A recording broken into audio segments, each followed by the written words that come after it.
All right, this is going to be a lengthy video, and it's all going to be about spinal cord injury and how I went about healing mine without much help from the medical or the Western medical community, but with some really amazing tips along the way and some good guidance and basically some good like keep going, you're doing really well, which kept me inspired. Now, it's also really important for me to reiterate that this was caused by blunt force trauma to the spine by my ex-partner. Without saying that, it doesn't allow people to understand how terrifying, how dangerous, and how unjust this has all been, regardless of how it makes people involved feel. This is what happened. It was horrific.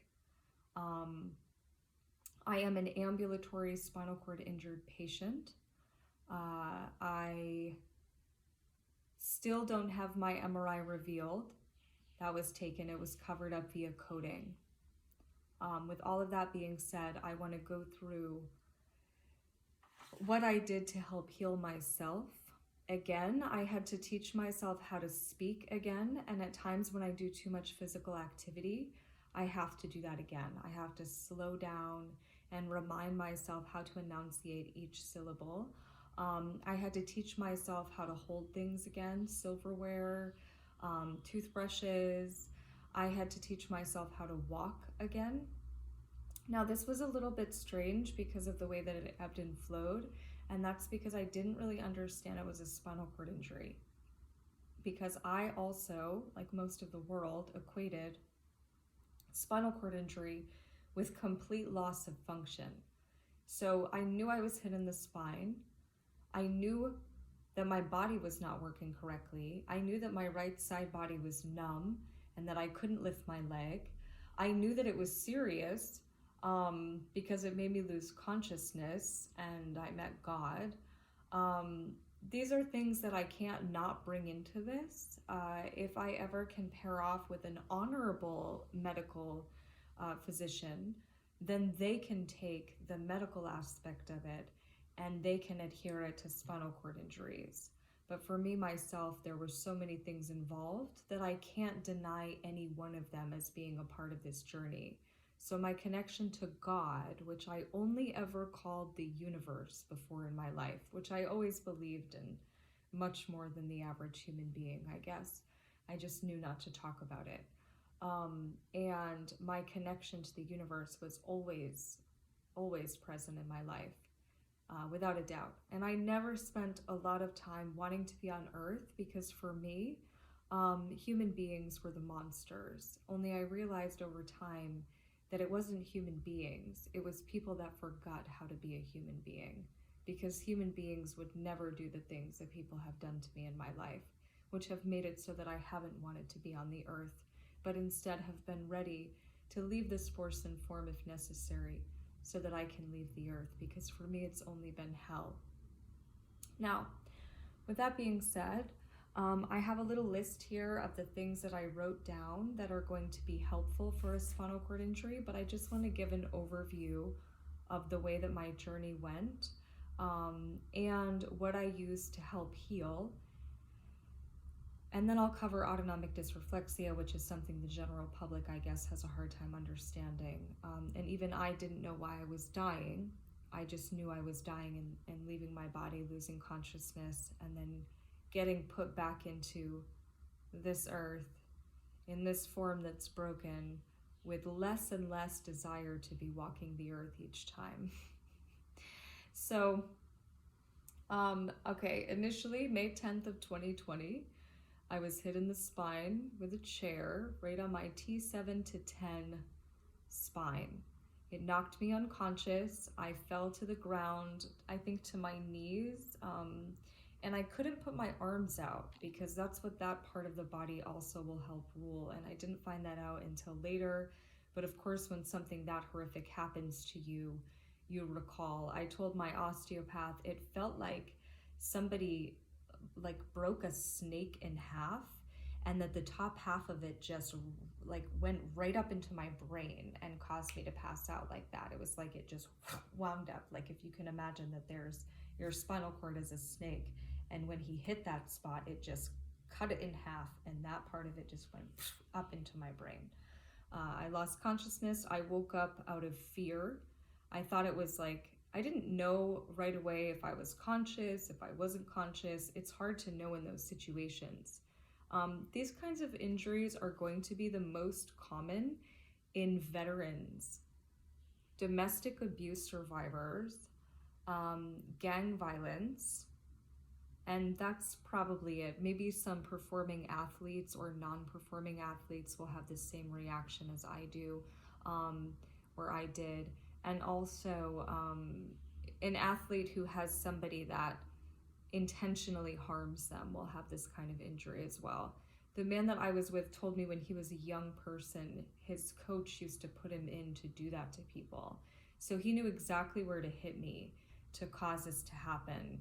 He knew exactly what to do, and he did it and got away with everything. But that's a separate issue. But if it comes up, you have to understand how unjust and traumatic this has all been, and how I did all of this only with natural medicines and very little big pharmaceutical company interference, which then made them want to take me on, as well as the complications involved in my ex and how much danger he put me in.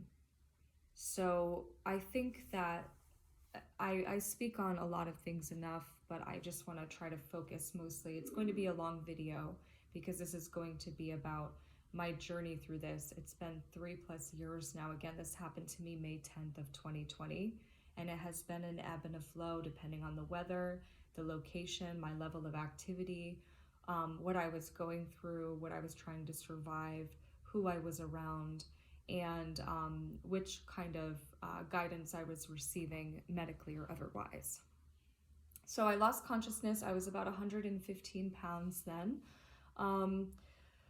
I had just gone through 3 shoulder surgeries within a year between August of 2018 and September of 2019. And that one I had my bicep tendons cut and reattached. I didn't use pharmaceuticals for those surgeries beyond the first few days. In fact, when I had a colonoscopy a few weeks before my 3rd and most invasive surgery, they gave me too many meds to knock me unconscious and OD'd me. So they had to bring me back to life because they assumed I had a higher tolerance for medication than I have, because I didn't use the pharmaceuticals. I have listed on my chart that I'm allergic to narcotics because I don't like how they make me feel. I had a whole bunch of unused meds that I handed into the local police station because, again, for proper disposal, you don't want them to get into your water system, the public water system. So you bring them to a place where they can properly dispose of them. So I handed them into the police so that they could properly dispose of them in December of 2020 because I had so many unused medications from 3 shoulder surgeries.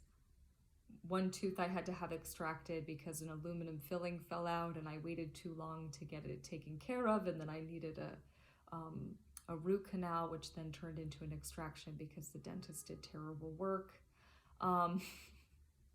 You know, I'm just gonna speak the truth because guess what?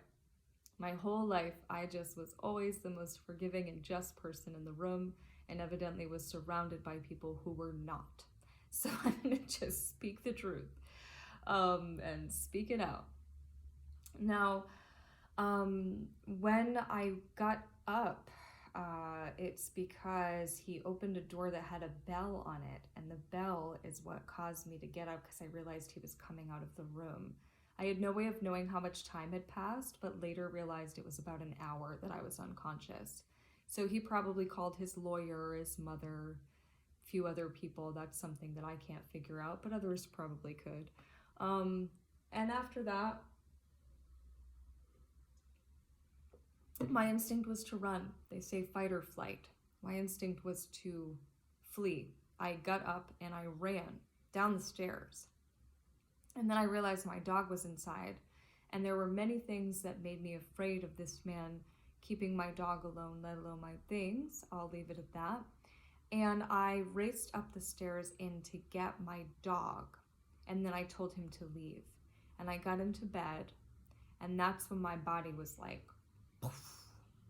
So that's why this is something that will be seen most frequently in veterans when they're in war, or domestic violence victims when they're terrified, and when they already have had reasons to be terrified of the person they're with. It's not like this is the first thing he did to me.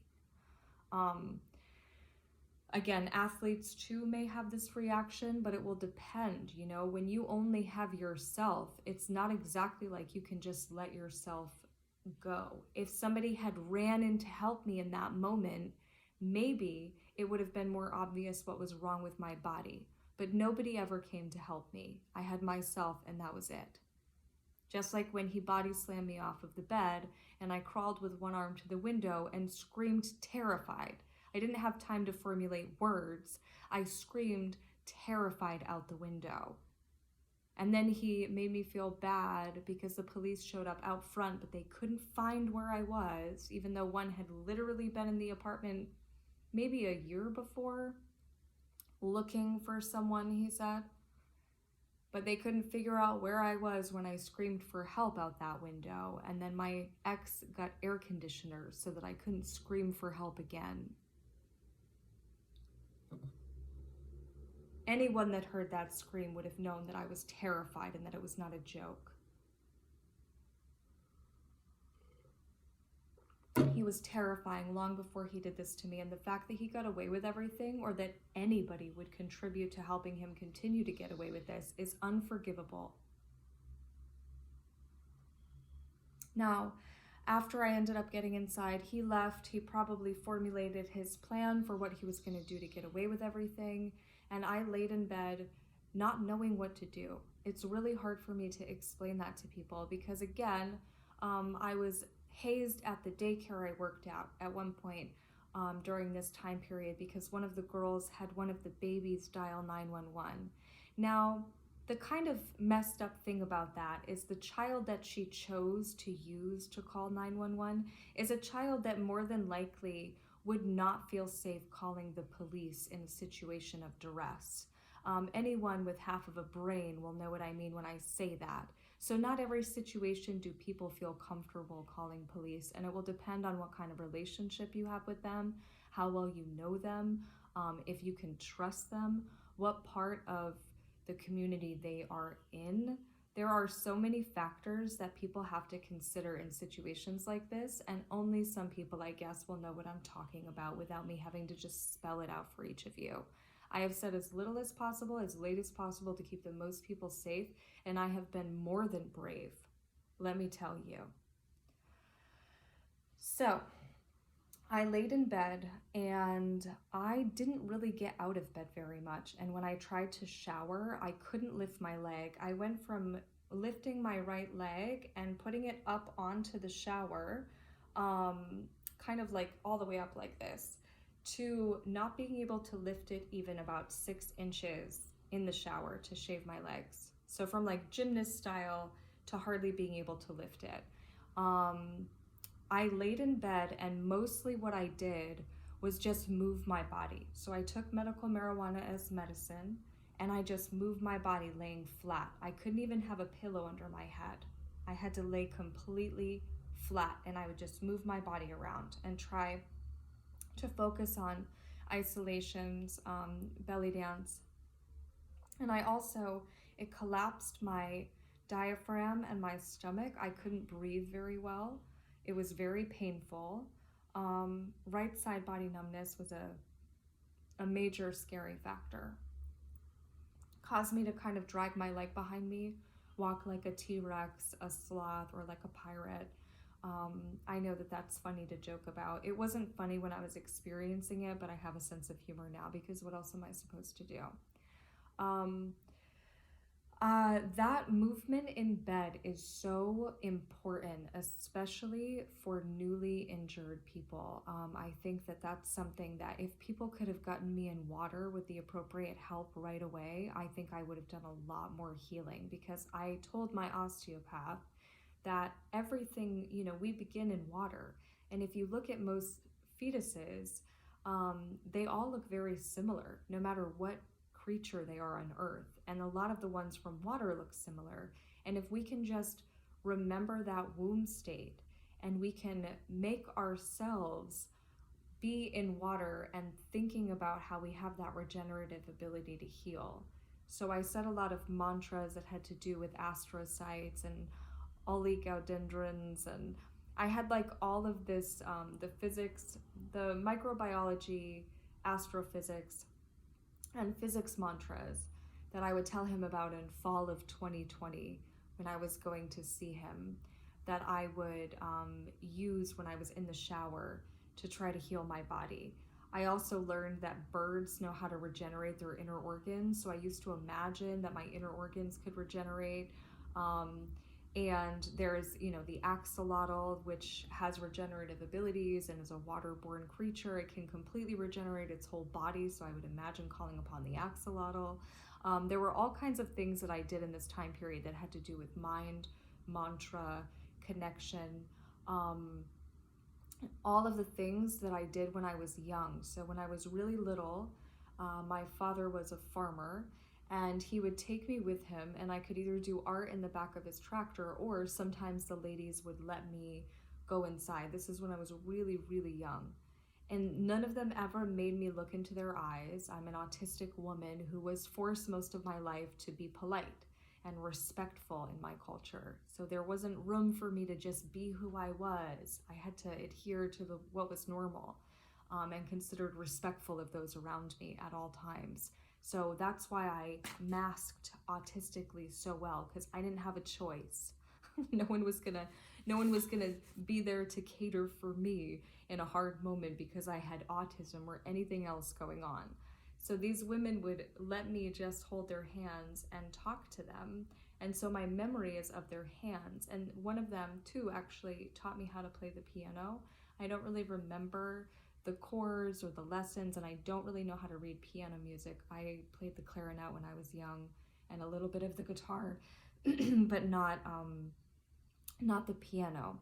So the guitar, I get to a point where I can play and sing, but I didn't like that I couldn't give my soul singing when I played the guitar, because I didn't yet master that. So I would usually drop the guitar, and not literally drop it, but I would stop playing the guitar and just focus on singing more, because I like when I get really soulful with my singing.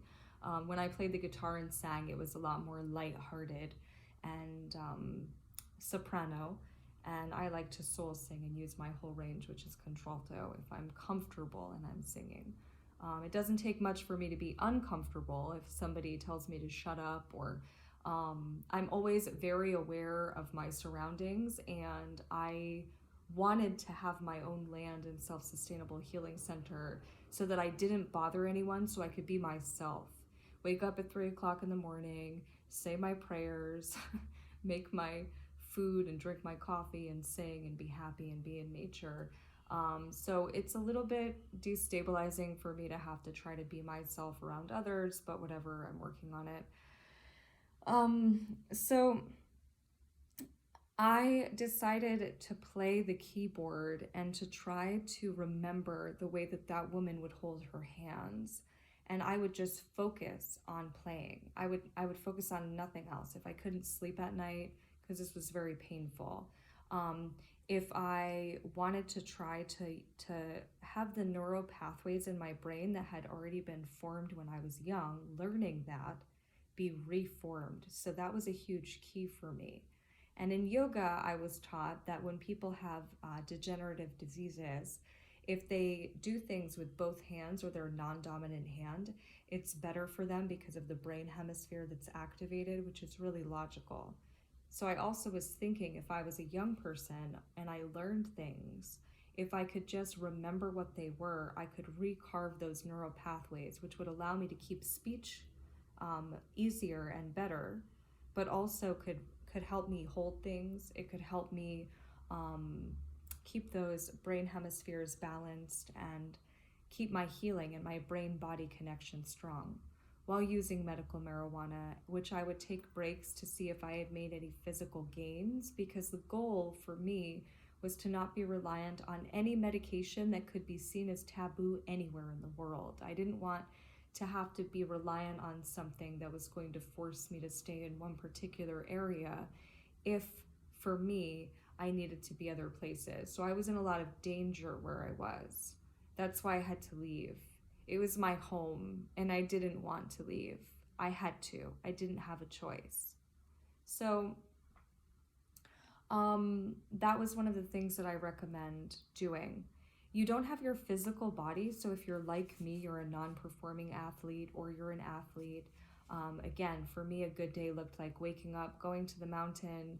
If it was summertime, going to the mountain barefoot with a dress on, and then doing yoga, doing dance, and working for about 12 hours on my feet. And if I sang in the band, then going and singing in the band and getting up and doing it again. I loved my life. I loved being physically active. I loved working with the public. I liked waitressing. I liked starting to perform belly dance finally. You know, I decided in 2012 I was going to pursue belly dance. And I didn't start showing belly dance in public, like performing, until 2016. So there was a good window there of time period that I was like pretty shy about it. And I had been belly dancing longer than that. I just decided in 2012 I was going to get more serious about it and potentially have a career in it. But I've always been able to adjust to life and circumstance and even relationship. This man was very unkind, obviously. So I recommend, especially if you're working on things like walking, speaking, eating, all of those things again, holding things, I recommend one if you're in an abusive situation. I don't know how to express to women to get out of it. Everybody has their own way of doing it. It was not easy for me. I was with a man who had a verbal agreement with me to help me move my things out because he took away my body's ability to do that, and help me move into a new place because he was keeping me financially dependent on him by keeping me crippled and injured. So I was forced to take care of his child so that he didn't have to take money for childcare or all of that. It was a pretty awful situation that people downplayed to help him get away with it and make them feel better about themselves.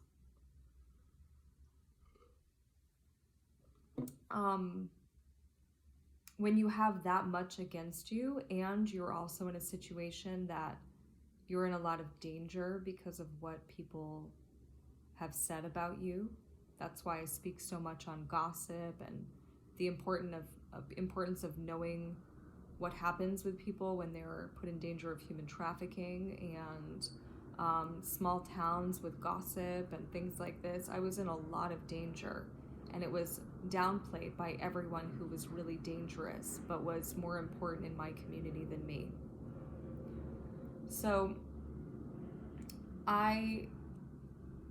he did not abide by our agreement. I forgave him for what he did. I did share with him that I would have a hard time forgiving for the fact that after he saw me laying on the floor losing consciousness, he slammed the door, and that he waited almost an hour to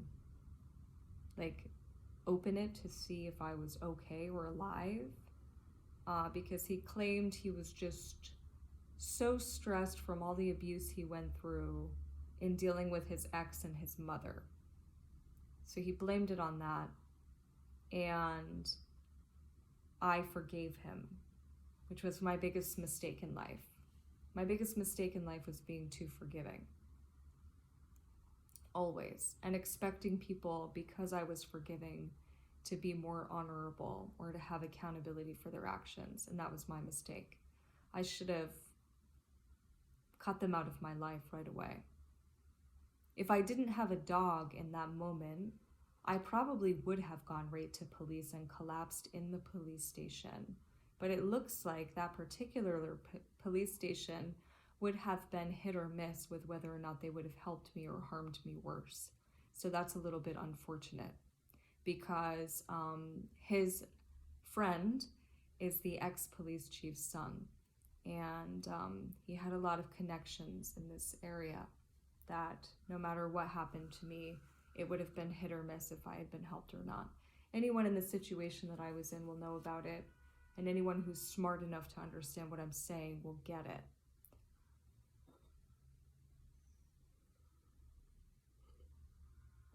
But I had my dog, and I went back inside, and I always focused on movement. Now, because his daughter was with us every other week, and I was her primary caretaker, and I also was the one who did her like remote schooling with her, and it was summer, and her dad was pretty strict about who she spent time with, not as something that was beneficial for her safety, but was for him. So her and I spent a lot of time together, and I was like her art teacher, her dance teacher, her yoga teacher, her singing teacher, her life teacher, her spiritual teacher. I was like her one-on-one nanny. I was with her all the time, but I cared about her as, well, I think nannies care about kids the same way. It's a mother figure. It just makes the mothers feel bad if we say it, but that's what it is. When you're with a kid like that, even if it makes their mother feel threatened, it's like being a mother figure to that child. And I wasn't paid for it. I just was myself and in her life, and an active participant in her life. And a lot of people thought I was her mother because of that. So when she was there, I saved all of my energy for her. I was like, okay, we can't do much, but I am going to try to make you have the best summer I can think of with my body being disabled. So sometimes, we would go out and get some places that was a little further into this happening. I would try to take her to local places for walks where we could talk about flowers, and I could kind of educate her on plant medicine and insects and things like that, and talk about spirituality. Now I dragged my leg behind me pretty regularly in that time because this is Brown-Séquard syndrome, though it doesn't look exactly like everybody else with Brown-Séquard syndrome. This is where taking into consideration someone's life before versus after, you can't compare me to a person who was not hiking mountains every single day. They're not going to present with the same symptoms as I did. You have to compare me to somebody who lived the same lifestyle and then had the same injury in order to know the difference, because not everyone will have the same. If they have an office job and then they take this kind of injury, their body is going to be in a much different condition than mine. Everybody is different, and this is the importance of people knowing. Physical agility and activity is going to have quite a lot to do with this. I hiked mountains regularly, and they didn't give me muscle pain. They made me feel alive and happy. And I got to the top, and I didn't sit down for relaxation. I usually danced because I was happy and grateful to be at the top of the mountain, which was beautiful. And for me, my connection to God. So other than minor walks, I could not do sun salutation in yoga, which was a huge clue that something was really wrong. I couldn't do downward dog pose, and I couldn't lift my leg. My right side body was numb. I was having trouble eating. I was having trouble sleeping. I couldn't do anything but lay my body completely flat in bed, or it was really painful. And this man made sure that I didn't have a moment to myself. If he had any break, he's a hairdresser. If he had any break on a client, he would immediately rush back. During my 3 shoulder surgeries, he never did that. Sometimes he'd be gone for like the entire 12 hours or whatever. And I wouldn't see him all day. He wouldn't have time to text me, whatever. But then all of a sudden he did this, and he wanted to make sure he was right there all the time, so I wouldn't end up being able to go get help or sift through everything in my life that happened with him over the course of for really awful years once I was removed from it and able to like see it fully. He kept me, and his ex kept me, and his child kept me enthralled in their drama, in their energy, in their life, and busy so that I didn't have a chance to have anything. It was like being around people that were taking all of who you are, your whole soul out of you, just like completely robbing you of your vitality. And it was horrific. It was horrific. So my focuses in this time period were also Tai Chi. So as I've stated before in videos, ancestral work was huge for me in this time period. And anytime I could get to the sea, because that is where I feel also at home and sacred, but being in the water. Where I am right now, I can't be in the water because I have a spinal cord injury. So I can't get in the water the way that I could even back home, or what was home, but I guess it's not home. So I would stand in the ocean and I would do Tai Chi movement, and I would only go up to about my knees or my thighs, and I would do that movement, and I would focus on pulling the water from my crown chakras in my feet, the chakras in my feet all the way up to my crown, and then pulling energy from the sun into my crown and back into the sea, and having it kind of be like a fountain of movement that was an ebb and a flow from the sky into my body. I couldn't swim in the water. I couldn't go in the water because that would offset my spinothalamic tract, which is dangerous and can cause brain aneurysm. Now, this was the summer that this happened to me, so my body was better sometimes than others.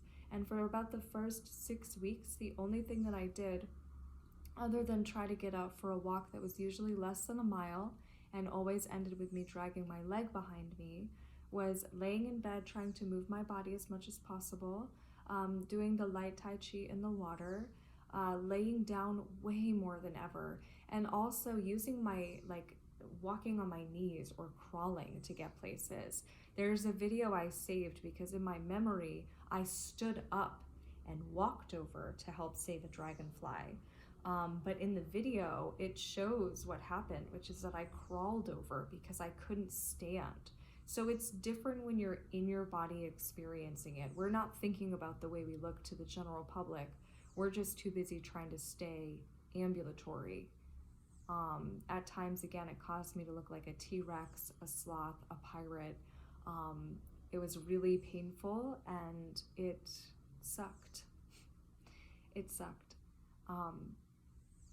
And I still tried to be like super stepmom, even though we weren't married, so I wasn't technically a stepmom, we were just engaged. But I tried to be like super stepmom. I tried to still be like a good wife figure, even though we weren't married, we were only engaged.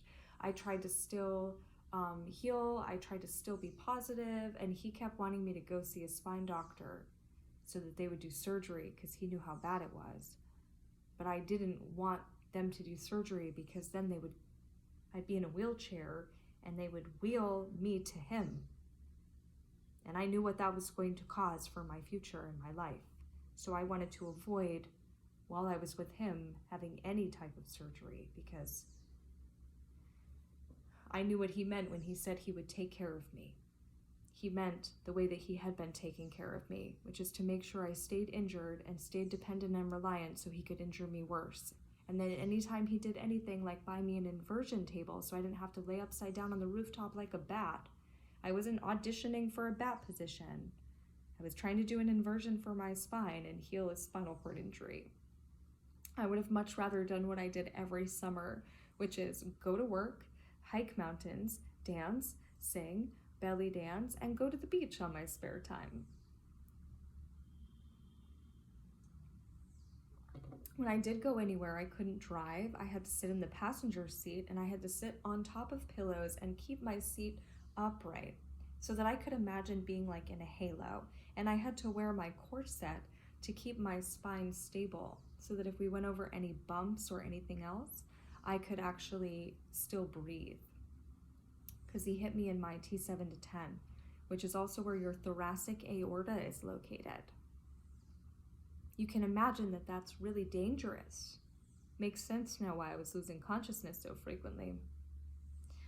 You can also see via picture, it broke my spine, and little by little, it healed back together, just not good enough to make me fully healed. Sucks for me the most.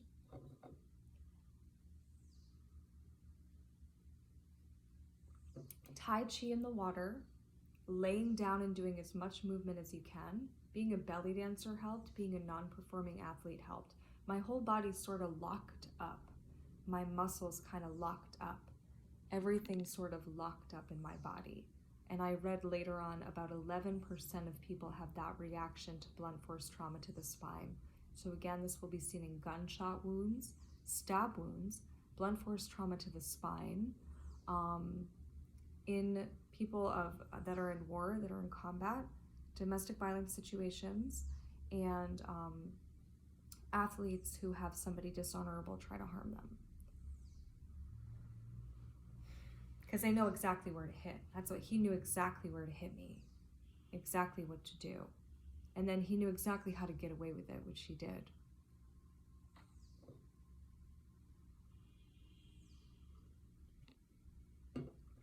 The TENS machine, that was really beneficial as well.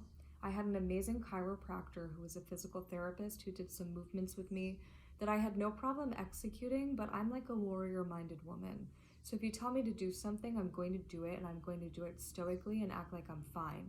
But then I might not be able to walk for like a little while. I have a tendency to push myself too far physically and to not know my limitations until it's too late. That's something I've had to work on, and I'm not happy because my life like this is never going to make me feel happy or fulfilled or want to be on this earth. It's just the way that it is. Now, the TENS machine placed at the injury level and below was really beneficial, and I started to also place it on the areas that I had thoracolumbar radiculopathy. So I would put 2 of the pads on my abdomen in the areas that the spinal cord rules that were collapsed. So like diaphragm, upper abdominals, and then also on my leg on the right side of my body, because he hit me on the right side of my spine, which did also affect the left side of my body, but the right side of my body has more of the thoracolumbar radiculopathy that's painful. And that's what I wanted to focus on trying to deal with. The left side body, I didn't really realize how seriously that was affected until I stepped in a barnacle in July of 2021 trying to get my dog out of the ocean. And I collapsed at the beach side, and I then drove her to the emergency vet because I'm not trained to rescue things from the sea, and I wasn't sure if when I pushed her in, she swallowed too much water or not. And she had already almost dry drowned in 2019, or not dry drowned, but swallowed water, and then it was in her lungs. So that was pretty scary, but I needed to get her to the emergency vet. And that night, when I was in the shower, there was blood coming from my foot, and that's how I knew that there was a barnacle in there, because Brown-Séquard syndrome or these kind of spinal cord injuries will manifest in that way. Now, I guess maybe it was a full spinal cord injury, but I stayed ambulatory. It's hard to say. We all become so reliant on the magnetic resonance imaging that we forget about the fact that these are human beings that we're talking about. You know, like, I'm not a number medically, I'm actually a human woman. So when I'm going to a doctor and telling them what's wrong, and a man hit me in the spine with a chair, and you can see the physical repercussions, and you're talking to a human in front of you, it's pretty important to kind of go with that and make sure that it's taken seriously. Now, of course, the hospital looks really bad. He cuts the hair of a lot of people in that hospital, and they look really bad because they didn't take it serious, and there's more than enough medical evidence to back it all up, but they got scared of a lawsuit and then proceeded to be horrific non-human beings. That's another issue. I guess maybe someday I'll have to get myself a human rights lawyer if they want to continue to be so dishonorable after how honorable I've been. So let's see. Tai Chi was really, really beneficial. Like I said, in the water, it was summertime, so the weather was about 90 degrees Fahrenheit, 80 degrees Fahrenheit on a regular basis. I talked about using cannabis extract for pain and taking a rice-sized piece every 4 to 6 hours for pain relief. The beginning, the first 6 weeks was more, and then you take less as time goes on. So most adults know how to use judgment when it comes to medicines that they take. You must do ambulatory exercises. This is something that I learned by not doing them because I wanted to try to heal. In September of 2021, the very end of September 2021, I was like, I am going to heal without the use of anything. I'm going to just do my ambulatory exercises. I'm just going to exist, and everything is going to be wonderful. And I'm going to do this, and I'm going to heal. But I actually deconditioned my body and lost a ton of muscle memory. So my body became more soft. So do your ambulatory exercises.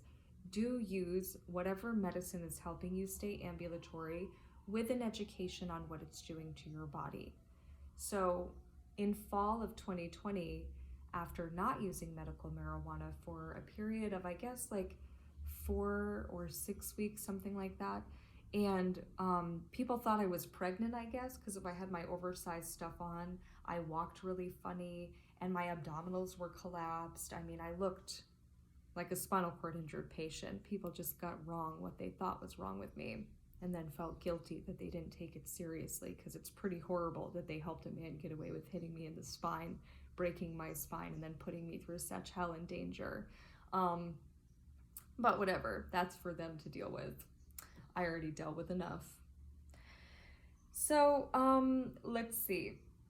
I decided to take the neurologist's recommendation of gabapentin. She put me on the lowest dose of gabapentin other than medical marijuana. That's the only thing that I tried for pain and thoracolumbar radiculopathy, not to be confused with any other thing gabapentin is prescribed for. I'm not epileptic, I'm not diabetic, I don't have an underlying health condition. This is from blunt force trauma to the spine. So I did try that gabapentin, the lowest dose, for about 4 weeks. And on the fourth week, about 4 days into it, I was like, I feel like I'm in a dream, and it's not a good one. It feels like too hazy, like everything felt overshadowed by a thick cloud, and that was not good for me, and marijuana never did that for me. So I stopped taking the gabapentin. I went back to using the medical marijuana because I knew the medical marijuana was effective. I wanted to give something else a chance to see if it helped me more, and it did not. So if you're somebody that the gabapentin will help and you choose to like that better than marijuana, then I think you should be able to have that available to you. So I'm not saying we do away with all pharmaceuticals in speaking on natural medicine. I'm talking about making natural medicine safe for everyone and making it known how beneficial it can be. But if big pharmaceutical companies are so threatened by natural medicines that they're going to go to such lengths to get people to cover up medical records and help men get away with doing things like this, then I think we also need to look at them, because clearly they're hiding a lot more than just, medicines that help. Also, if you look into my country in the USA, if you're going to be a government official that gets to invest in pharmaceutical companies, then when it comes time for you to judge and vote on medical marijuana, if big pharmaceutical companies contribute to your campaign and or you invest in them, you need to sit down and you don't get a chance to vote, because to me that's logical. Otherwise, you already have a slanted view because you're going to do it for your own investment. And I know for a fact in the United States of America that is completely against what that country stands for, because I had to learn about it my whole life, even when I thought it was illogical. So just a reminder, you should not be able to vote on it if they participate in your campaign, financing your campaign, or you invest in them personally or any other way. Now, I went back to using medical marijuana at that time, and I was definitely okay. I tried to go to work because I didn't have a choice really in my society on what I was going to do at that time period, and I was dying, so I wanted to do something good with my life. I was gonna be dying either way. I figure I could go and I could work with children, because the message I received in March of 2020 was that it was really important for me to communicate about what I was receiving for messages from the universe, we could say, from God. And then when I was killed on May 10th of 2020, yep, Mother's Day, after taking care of his child for 4 years, um, who I love, as any woman can love a child, um, you know, but yeah, I met God, and that cannot not be a part of my conversation. So I wanted to work with children. I wanted to make sure that my presence in their life was beneficial, not perfect, because no human being is. And they actually kept me going. They kept me alive. They kept me moving forward. And during one of the times that I lost consciousness on my break, I died from autonomic dysreflexia. One of the children in vision running towards me with their arms open saying, Miss Kate is what brought me back to life, actually. And I didn't tell the parent that because it just sounds strange to say. So you must do ambulatory exercises to stay upright, or you will lose muscle memory. Even if that looks like getting out for a walk every day, which is what I focus on right now, and then I spend the rest of the day trying to do whatever it is. If I'm learning certification, even if I can't afford to get the actual certificate, if I'm self-studying, if I'm doing my art piece every day, if I'm doing my ambulatory exercises, meditating, praying, writing, reading, whatever it is to get through the day, because I have not yet found a way to make an income with this injury that is safe, which means doesn't make me die from autonomic dysreflexia. That's something that you can Google if you want the actual scientific thing that's happening. To summarize, it's when your mind is sending signals to your body that your body can't understand because of a spinal cord injury. So then it causes usually an increase in your blood pressure, your blood cells become enlarged, and it causes you to lose consciousness, your glucose can go out of control, and a bunch of other things can become deactivated in your body that are necessary. Usually the cause of this can be neurogenic bowels, neurogenic bladder. Neurogenic bowels is when your sphincter doesn't release your bowel movement. So you have all of that, the bowels that are in your body, and they build up, which is why I couldn't eat at one point, and I wasted away to 100 pounds. Now, similarly, at different time periods, I ate too much and my body became distended because I couldn't release my bowels, and I didn't know what autonomic dysreflexia was yet. When I figured that out, it made perfect sense. And when I figured out what neurogenic bowels were, it made perfect sense. And I was like, oh my God. So that changes everything. For me, managing neurogenic bowels without cannabis, because cannabis helps me with that. Other people with the same injury have had similar effects with the kind of cannabis I was taking. They have return of sensation, return of movement, bowels become easier, bladder becomes easier, mind-body connection becomes easier. This is something that's known, and a lot of people have had benefit from, even if they also were silenced by big pharma, pharmaceutical companies, medical professionals who are making money from pharmaceutical companies, anybody making money from pharmaceutical companies. Now, taking oil, actual vegetable oil. So for me, it was avocado and safflower usually, or sesame oil. And I would take 3 to 5 tablespoons a day until I had a normal bowel movement if I wasn't using cannabis as well, or if they become too backed up to do so. Now, that is I never would recommend that to a normal person. This is for spinal cord injury only. It is not a diet plan. It is not to look slender. If you think that I physically look good Don't do the things I'm recommending for spinal cord injury. You can ask me about movements for you and your body type. Because if you try to do these things, it's dangerous for you. I would never recommend somebody without neurogenic bowels do that.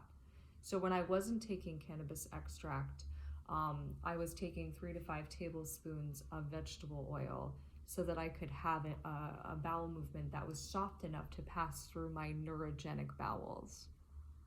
Neurogenic bladder is a little bit different.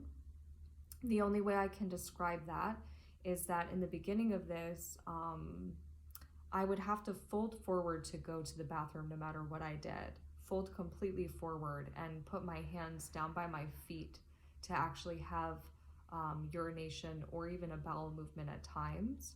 And then eventually I began to sit up more regularly and just press on my lower abdomen and navigating it with herbs. So it was pretty amazing how effective burdock, which is considered a weed, but it's also a medicine and grows rampant where I guess I can't say home anymore since I had to leave there because it was unsafe for me. It grows where I just came from in the USA. And so does nettles, which is also considered an herb. I'm not sure if it's here where I am. I'll have to find it. But I know one that is. Dandelion, also so beneficial. It completely regenerates the soil. It's bees' first food. It's very nutrient rich for people.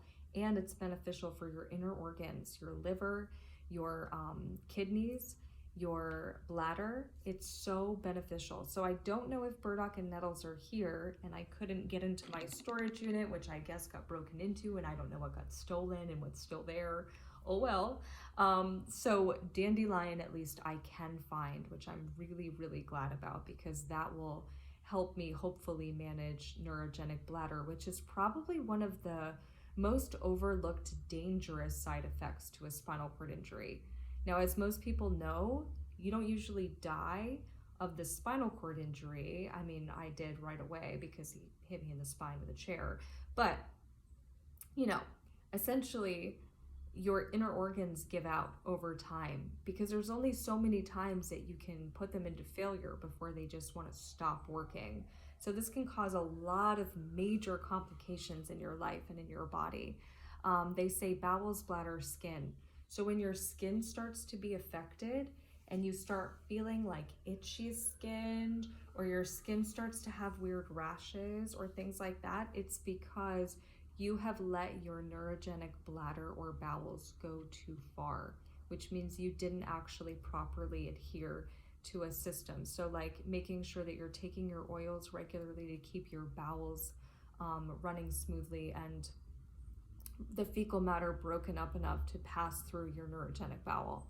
So the best way to tell too is if you do an enema. I did enemas to regulate my system, not on a regular basis, but if I felt like my body was out of alignment, I learned how to do that in Ayurveda at the change of season.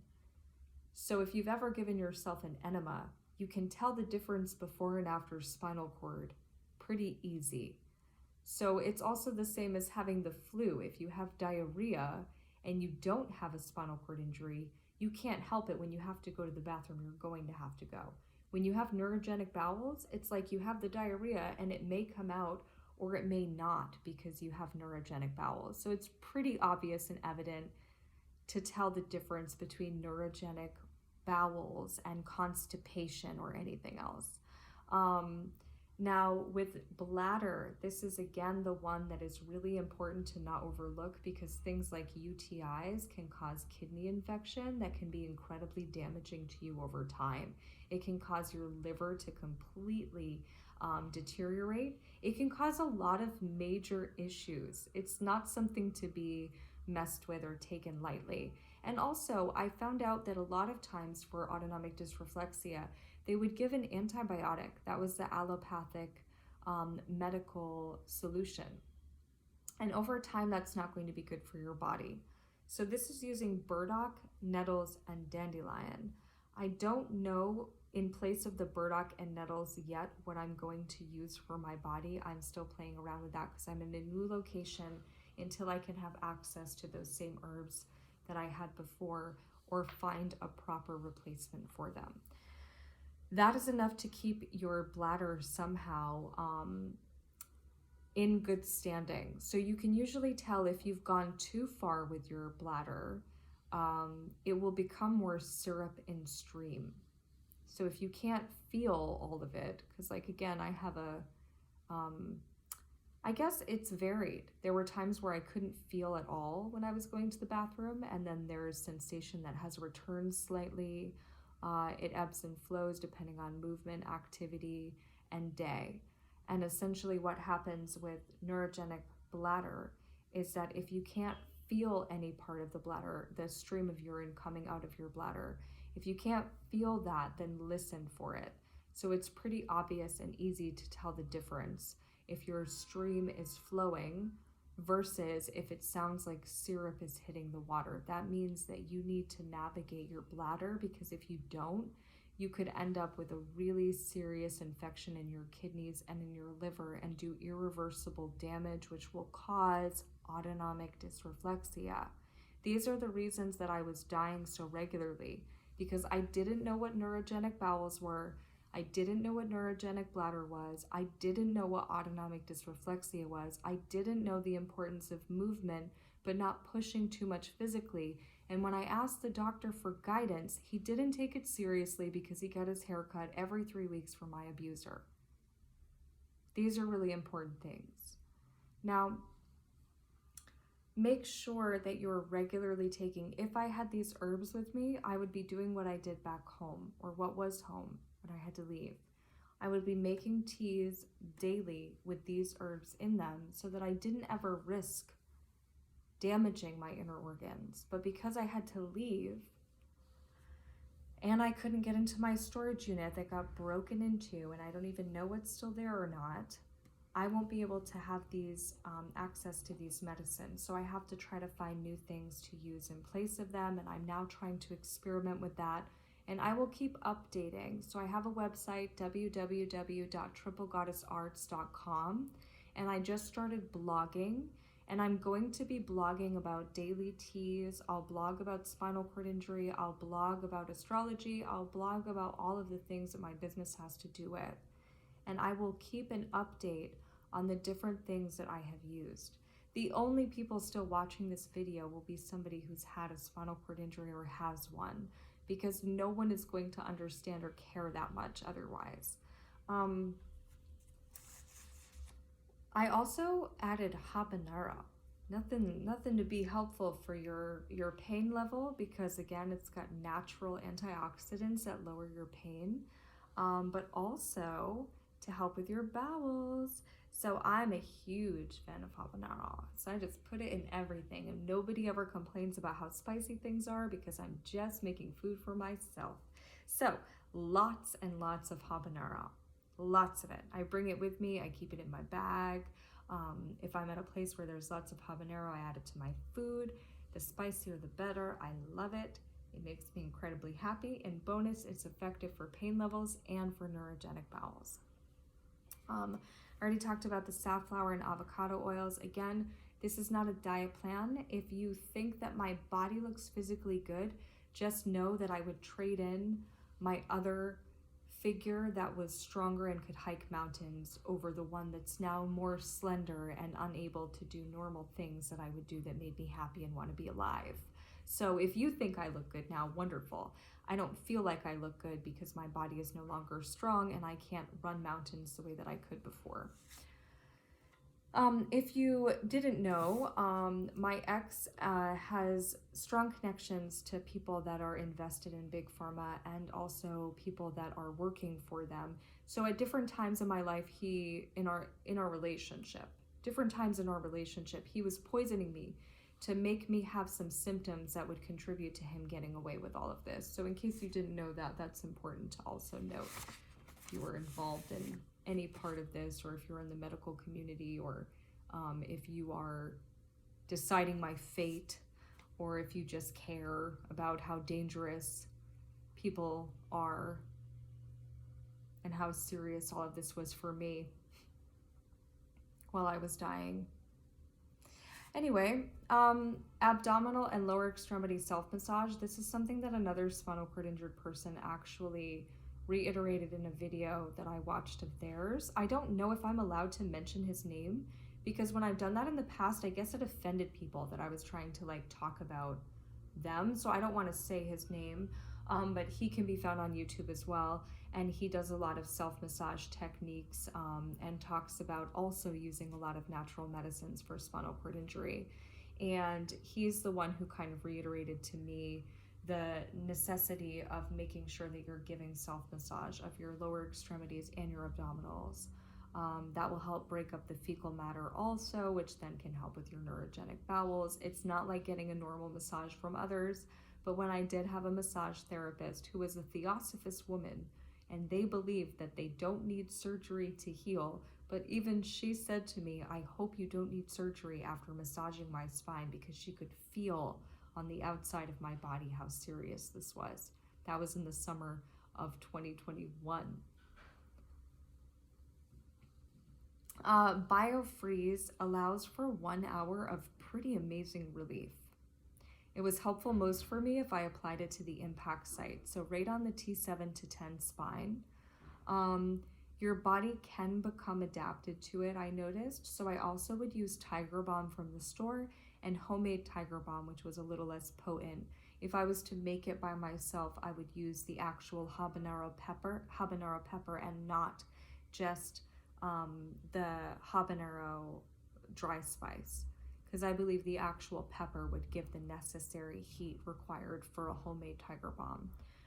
But it lasts a long time and you don't need a lot of it, and it's incredibly beneficial, and your body doesn't build up the same tolerance that it does to BioFreeze. So BioFreeze is like your last resort, or you're about to go into autonomic dysreflexia.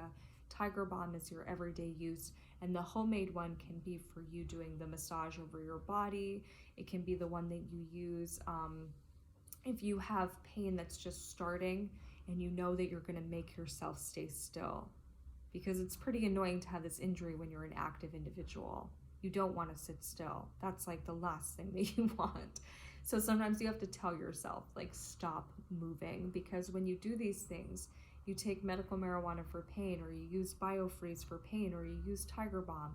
All of these are short-term things that are going to help you in the moment, but if you still do too much physical activity, are going to imbalance you. If you can afford massage, acupuncture, a water therapy membership, a chiropractor, I would recommend all of these things. I recommend an at-home TENS machine. The one that I had was a $20 one. It lasted about a year with me using it every day. So you're going to want to invest in something that's a little bit more medically sound so that you can actually use it regularly. And again, I played around with placing 2 of the pads on my spine, above and below the injury, and then in the areas that it targets in my stomach and abdominals. I also would place it below the injury on each side of the injury and on the lower and upper abdominals, and then also the injury site and on the right side body and on the abdominals and on the right side body. So you can play around with where you put it. I would usually keep it going for about an hour. And I sometimes would try to do activity with them on so that I was moving my muscles and had those on stimulating the parts of my body, because that was going to be what could help me see if I could get some muscle memory going, or some movement going, or some sensation returning. A chiropractor also recommended, hi beauty birds, hi. Sorry, they're so cute. They have little tufts. Oh my God. They're adorable. All right, so the chiropractor also recommended that I help feel into my lower body, because I haven't let a man into my physical life or otherwise since I got away from the man who did this to me. So it's been 3+ years. He was trying to tell me to get laid in a polite manner. I refused to just do that. I, even before this happened to me, have been known to take long breaks in between trauma and trying to find love, and that's a whole other thing. I've been through a lot. And I only wish that the last time I took such a long break being physically intimate with anyone, I was more careful with who I let into my life, because I didn't want to let anybody else in. I wanted it to be my future husband only, that I allowed into my physical space or otherwise, and then that would have been it. But unfortunately, that didn't happen. So I'm on another extended break of being intimate with anyone, and I am aware of the fact that there are benefits that can be had from feeling into your lower body intimately.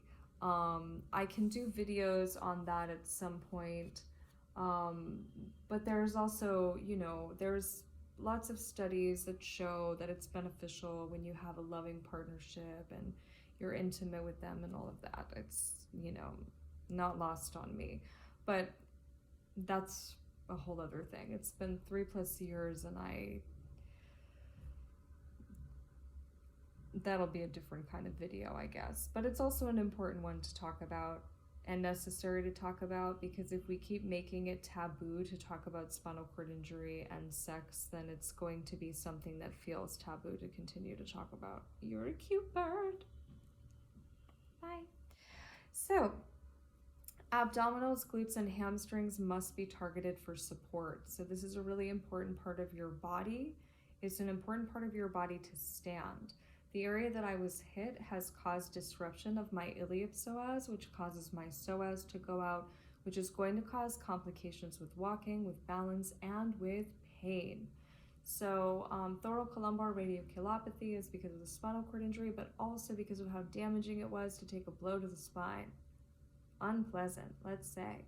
So you want to make sure that your abdominals are strong, your glutes are strong, and your hamstrings are strong. When I was ambulatory all the time, it was good and bad. It was good because my muscle memory stayed better, but it was bad because when I did too much physically, it could be seen in not being able to hold things, not being able to speak. Still, when I do too much physical activity or I'm sitting wrong, I will have trouble with speech, and I have to slow myself down and remind myself to activate all those neural pathways to form speech patterns that are normal. This was very serious. I also would spend time outside with improper clothing. Now, improper clothing, if you have a normal body, can be good for you. I grew up in Maine. I lived there my whole life. So it wasn't uncommon for me to go outside in February or March, start out with a coat, with my jeans and my boots, and to end up just in my sweater and my pants and my boots and maybe gloves or something. But it wasn't uncommon for me to have on just a sweater in weather that people would consider too cold, because I was used to being outside. When you have a spinal cord injury, it's totally different. You have to dress warmer than you think you should. It's a little bit bizarre if you're a woman like I was, where 60-degree weather, 60-degree Fahrenheit, you take your dog outside and get warm in October, and you hop in the 56-degree Fahrenheit ocean to cool off and hop out and you're perfectly fine. This is totally different. This is like, you have to actually manage this because it can cause brain aneurysm, or you could get hypothermia without knowing. So I would go outside without gloves, without pants, without proper footwear, and at one point I stood in freezing rain wondering if I was still alive or if I was dead. It was pretty horrific. But also make sure that if you're by yourself, or that if you're trying to care for somebody with this injury, that you make sure they remember to put on those gloves even if they don't feel like it's going to be necessary. Put on the footwear, put on the pants, put on the extra sweater, and always have something ready, because if your spinal thalamic tract starts to get off, which means shivering, usually your body will uncontrollably shiver, you want to make sure that that person is getting warm. Again, if I was in a wheelchair and I had the spinal thalamic reaction that I had in several different times in public places, everybody would have panicked and it would have been taken so seriously. But because I'm an ambulatory spinal cord injured patient, everybody just judged me instead. It was really serious to let my body get to that place and that point. And I really, really would have benefited from people taking it that way. So make sure that you, if you're alone, are taking agency over those things, and you're making sure to wrap up your body have a blanket on hand, have an extra coat, have proper gloves. That was why it was so dangerous for me when I went what was home, expecting people to have accountability over what just happened to me and tell the truth and let it be revealed. And sleeping on a sidewalk when it was raining and cold was very serious for me. If it wasn't for a woman at Burger King named Lois, because at the McDonald's they refused to let me in even though it was opening hours after I spent the night outside, because even though they were open 24 hours, evidently they're not open to the public. So I was outside, and when I was ready to go in because it was raining, they didn't let me in because they said they were short-staffed. So luckily, a woman named Lewis, who was at the Burger King, let me in an hour before they were open because she just saw me as a human being. So this is why it's really important to take these injuries seriously and why they're dangerous, because that could have caused me to have another brain aneurysm, which is not documented in my medical chart, but I know that I've had from this because that's what happens when your spinothalamic tract gets out of whack. It's very dangerous. It should be taken seriously. So make sure, if you're like me, a spinal cord injury patient dealing with this on your own, that you do take it seriously. Learn from my mistake. If you have to deal with the medical community and they treat you the way that they treated me, I am sorry. I hope that you don't have the same experience as I had, because they were horrific. Let's see, the idea is to start as early as possible after the injury for a chance at healing as much as possible. So if I could go back and if I could view this from if I could go back to heal myself, right? Because nobody showed up. So in my life, so many different times, somebody has entered into my life and I'm like doing massages for them and healing energy work for them and shamanic work for them, and I didn't have anyone do that for me. Nobody arrived into my life to help care for me while I was dying. I just had to deal with it. So unfortunately, I didn't receive what I gave, you know? Like if I had received all the love that I've given over my life back at my time of need, I probably could even be healed, rich, and successful. But nope, I didn't experience that. But I did connect with God, so that was beneficial. Make sure you're going to receive the proper guidance. And if you're by yourself, make sure you set yourself up for success. I was a little bit too prideful to use a wheelchair when I would go to the YMCA, to the therapy pool. And if I could go back, I wouldn't be. But it was because I was in a town where people knew my ex and were talking to him about seeing me and what I was doing and were believing his lies about me. And I didn't want him to know how badly he affected my ability to walk, live life, move forward, because he wanted me to not be able to walk, live life, move forward, be successful, have love. So he did win in pretty much every way possible. He succeeded in making sure that I was crippled, belittled, degraded, not believed, silenced. I had to leave my home. A lot of people contributed to that though, not just him. If I could go back, I would use that wheelchair to get myself to the locker room. I would use the wheelchair to get myself to the pool, and then I would get in. And then you have to be like a strict parent to yourself, because when you're in that water, you almost feel like a normal woman again. So you gotta make sure, spend 45 minutes, you need to get out of the pool. You gotta be like your own parent. And one of the biggest problems for me is that I had to wear a wetsuit. I tried to go in just a bathing suit, and I had a really bad physical reaction because of my spinothalamic tract. So I had to wear a 3mm wetsuit in 90-degree Fahrenheit therapy pool water in order to actually be able to stay in. But then you have to be really strict because the heat can be too bad for you, because even though it feels fine, it might not be okay or safe for you. Like me floating in the hot tub in my wetsuit for half an hour, 20 minutes. It was so relieving for me, and arguably the closest to pain-free that I've been in this whole experience. No, I did not float previous to having a spinal cord injury. but I did float after having a spinal cord injury. I used to get into a pool and swim laps underwater on the very bottom of it. I would immediately dive in, go to the bottom of the pool, and like a land shark, I'd just right across the bottom, swim with my breath held, and then turn around and swim the bottom of the pool back. Now I have to fight to stay underwater because I have a spinal cord injury, which makes me annoyed. And also I have to wear a wetsuit, which means that I just can't tolerate water the same way. So I tried to do laps in the 80-degree pool with the wetsuit that's 3 millimeters. Again, I'm a woman who used to be warm outside in 60-degree Fahrenheit weather and take off my jeans and sweater and be in bra and underwear and dip into the 57-degree Fahrenheit ocean to cool off real quick and then get out, throw my clothes on, and be fine. I'm not a woman who ever struggled with shivering in cold water. So if there's anyone who tried to make it seem that way, they probably received money from Big Pharma, and that's their karma, not mine. Now, after trying in the 80-degree Fahrenheit pool with a 3 millimeter wetsuit, I realized that I wouldn't be able to do the therapy pool exercises, which were going to be more beneficial for my muscles and muscle memory. So I started to forego the laps and to instead do, I guess it's email hour for my phone. Notification, notification, notification. So essentially I started to just do the therapy pool, and then the hot tub was closed for a good portion of this. That was like my favorite thing ever because it just made me feel less pain, but was also pretty dangerous for me.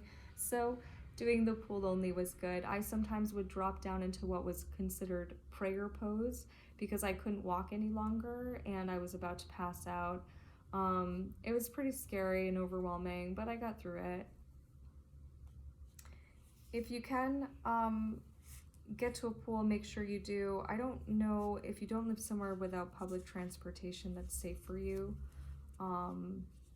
If you have to get there by yourself, hopefully you can use a car with hand controls, because for me, driving is pretty uncomfortable unless you make it your job. Like, I have to drive for these few hours, this is what I'm gonna do, and then you can rest your body for however long you need to afterwards. I made it my focus to try to rehabilitate my body with movement and exercises and to stay ambulatory, and I didn't have the proper equipment that I needed, and I was on a second floor, so I was doing stairs every day.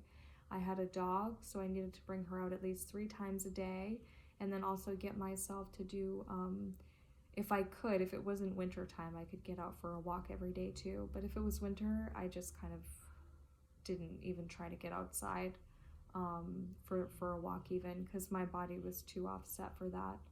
When you realize why you're dying and you realize all these things about autonomic dysreflexia, neurogenic bladder, neurogenic bowel, I realized this in January of 2022.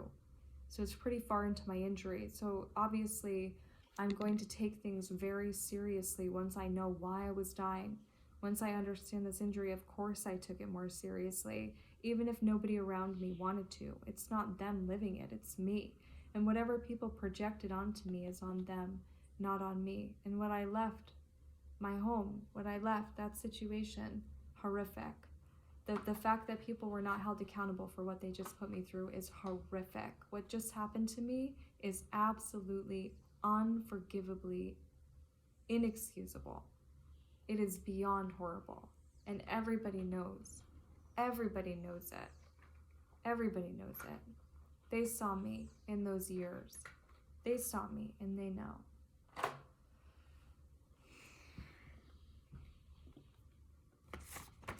So, I don't know how to do videos without also involving all of the different aspects of this. It involves so much that's unjust and so much that's real and so much that's hard to talk about.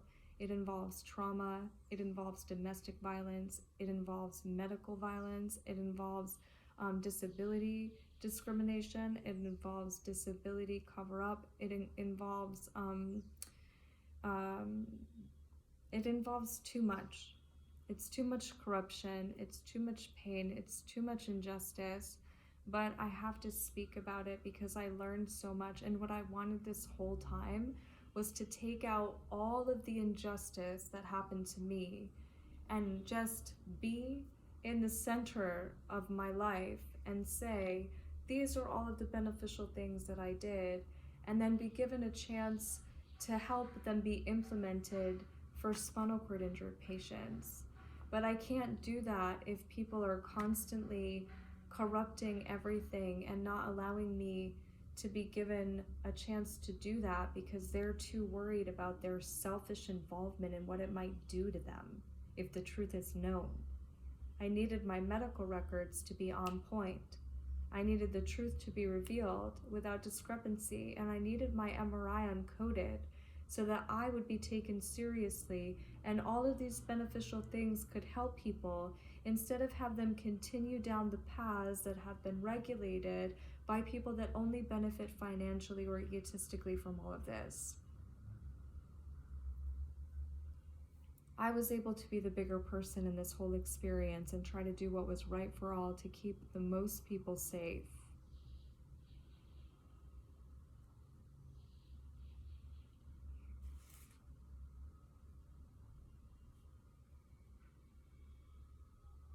Depending on where you live and the weather is going to depend on what you're able and capable of doing for activity.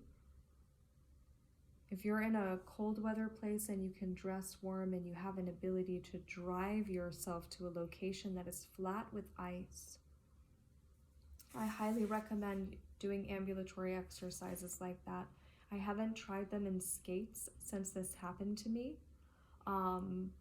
Because your sense of gravity is off. I've only been able to do so with boots. I had some that were kind of slippery. They didn't have a lot of traction. So on flat surface, I could ambulate on ice really well and really quickly too sometimes. So that was pretty fun, but also it was really good for my balance and it was good for my muscle memory too. Unfortunately, when I didn't have use of a vehicle, I was unable to do those things. So that was what I was really looking forward to in the winter of 2021. In the winter of 2022, I was looking forward to being able to go down to this place that gets real iced up, so there's not a lot of people there. And unfortunately, I couldn't bring my dog with me because she's blind and there's too many areas she could just off of the side, so dangerous, and I can't hold her with a leash. Having a dog with this injury also was incredibly challenging. If there's anybody at the beach anywhere near you, you have to go all the way off to the side so that if you have to grab their leash, you can't. It will put you into spasm. And I first played around with lots of different leash ideas, but no matter what, it always put my spine off balance, and then that would cause me to walk like a T-Rex or a sloth or a pirate. Very becoming, I'm sure. Ladies, I got all the moves, let me tell ya. Just get a spinal cord injury and you will walk like a weirdo all the time. I'm joking about this because it happened to me, not because I'm trying to be rude to anyone. There's lots of people who saw me like this. They just thought it was something else. 2 sticks has helped me quite a lot, making it look almost like I'm a normal person, except when I do too much physically, like yesterday, because I found a spot I could do an inversion, but unfortunately that inversion caused me to pop my spine out a little bit too much as well. And then on the way back to where I am now, I had a harder time walking, but I was determined to not need to sit down and to just stay moving. So all kinds of things that I can add to this. I guess I'm gonna post this mishmash, whatever video on my YouTube page. And if you have questions, feel free to ask. I'm gonna continue to try to post videos on how I navigated this and ways that you can navigate it yourself. I will try to blog on my website, www.triplegoddessarts.com. I have an Instagram page that I've spoke out about a lot of this at Catherine Lily May. I am a human rights activist. I do stand with freeing the world, so if I'm posting a lot of things that have to do with human rights anywhere in the world and you don't like it, just don't bother going there at all. Just steer clear from my page and my website and me. And I also have a Facebook page, Catherine Lily May Harris, if you want to friend request me. and would like to message me about information regarding spinal cord injury, the different movements that I've done. So again, top things are cannabis for pain for me, as a medicine, as an adult, and way too conservative. If I actually was being smarter with myself, I would use more because I know that it helps me, and yet I still want to try to be stubborn and heal without the use of it. Tai Chi was huge for me in the summer of 2020 in water. Movement meditation, very beneficial. Water therapy in a therapy pool with a wetsuit I recommend, so that your spinothalamic tract is not out of whack, unless it doesn't bother you. I don't know what other level injuries are going to do, but I know what my level injury did for me. Making sure you're doing whatever gives you joy. For me, that was dance. So I refused to let him take away dance. The week before he did this to me, I told him I was going to perform. I was like, I'm going to perform belly dance. Because I tried to stop doing that, because in 2017, he called me a slut when I put on a costume that I purchased. I was going to dance for him, belly dance for him for Valentine's Day. And he told me I looked like a slut, and he didn't like my belly dance costume. So I didn't really belly dance much after that in front of him. And I also was told I wasn't allowed to belly dance in front of his child by his ex.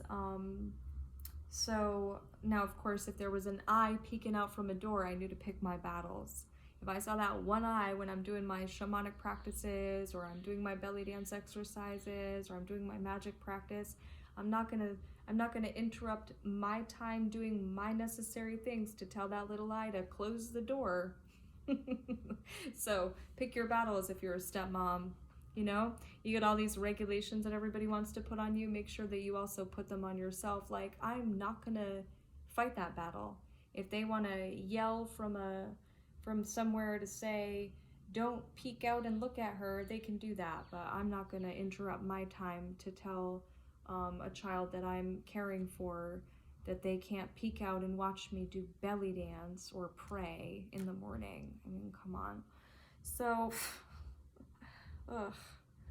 anyway, I refused to let him take away belly dance from me. So I told him the week before this happened, I was going to film myself in my belly dance costumes at the top of the mountain belly dancing, and that I was going to post them, because at that point I didn't see any dancers in belly dance costumes at the top of beautiful locations dancing. And I was like, I know I will gain a following, and I know I will be able to travel and teach dance, and then I'll have enough money to buy my land and have my healing center.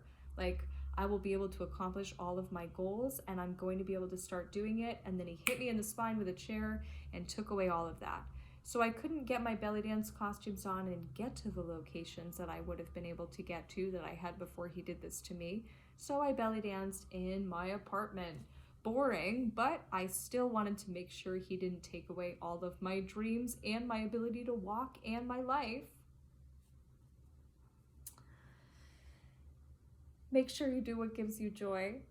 Art, something I've always loved and been very involved in. I've had different things I'm good at, different things I'm not, and in this period I figured I'm gonna focus on all the things I've always loved to do. I would sing regularly, trying not to think about who could hear me, just like in my own happiness. I would paint, I would dance.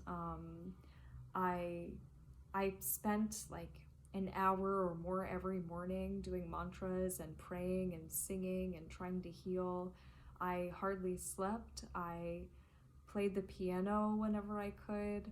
I took my dog outside whenever I could, which was pretty challenging with a blind dog who needed more guidance than I could give her with a spinal cord injury. Tai Chi and water therapy. Oh, inversions are so beneficial. Inversions are amazing. Make sure if you're using an inversion table, it's on a flat surface, and that you use one that's not going to negatively affect your body. And if you need guidance, you have it, and it's ideally not the person abusing you. Cannabis for pain. I take breaks if I'm being conservative, I take lengthy breaks. And in the summer or in warmer weather, I take breaks in a different way. So taking more in the wintertime is normal than to take in the summertime. And because I'm in a new location where it's more like the summer where I was, I've been experimenting with not using it at all, and it's depressing that it's not working. Not only because I don't feel comfortable just going up to anybody and asking where to get marijuana, but because I didn't get more of it when I went back home. So I still have what I bought in May and the $5 worth of bud I bought in August, and that's it. And we're in December. So I am low on it to the point where I don't really know. I'm not ambulatory without it, and I'm trying to use as little as possible so that I can really try to navigate this in a practical manner until I can get back home to get the rest of my things and medicine that's an adequate amount for me to get through a year if necessary, or even 2 years, because it's surprising how little I use with a spinal cord injury. That's something important to note. But I'm a woman with a very low tolerance, so I require less than other people. It's amazing how little I use in the course of a year.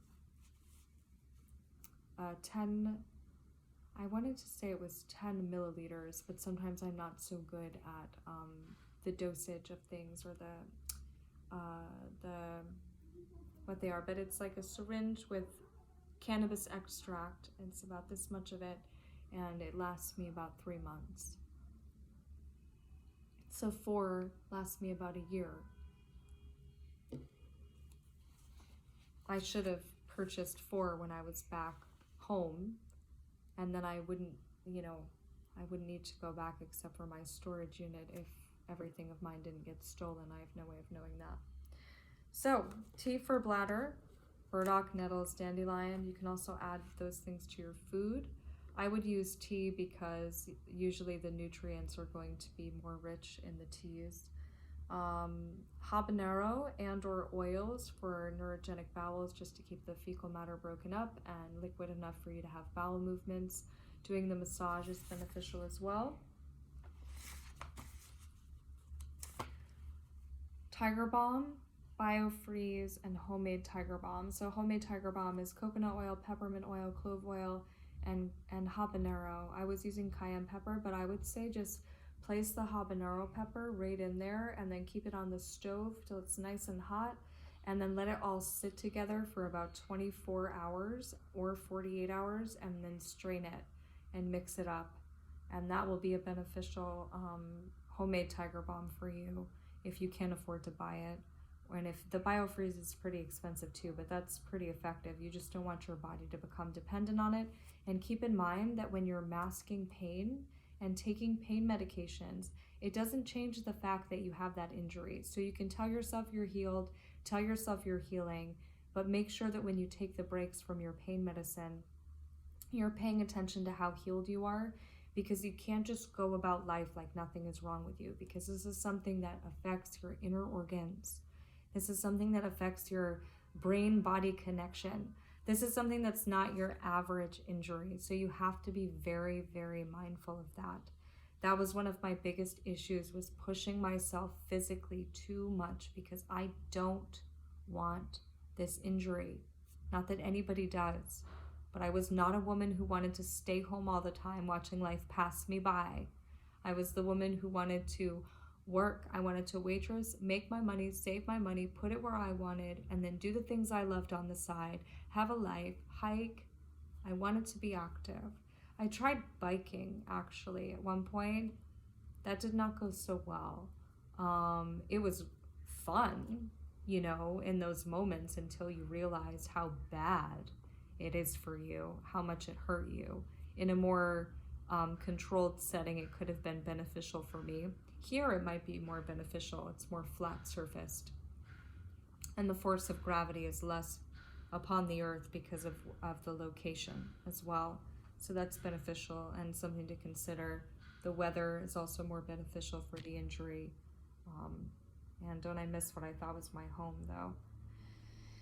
But it's cool. They can keep their psycho Rhode Island hairdressers. The chick from Maine, I'm out. I'm out, you know? I'm out. I guess my Grammy coming up there with my dad from away didn't do them any favors.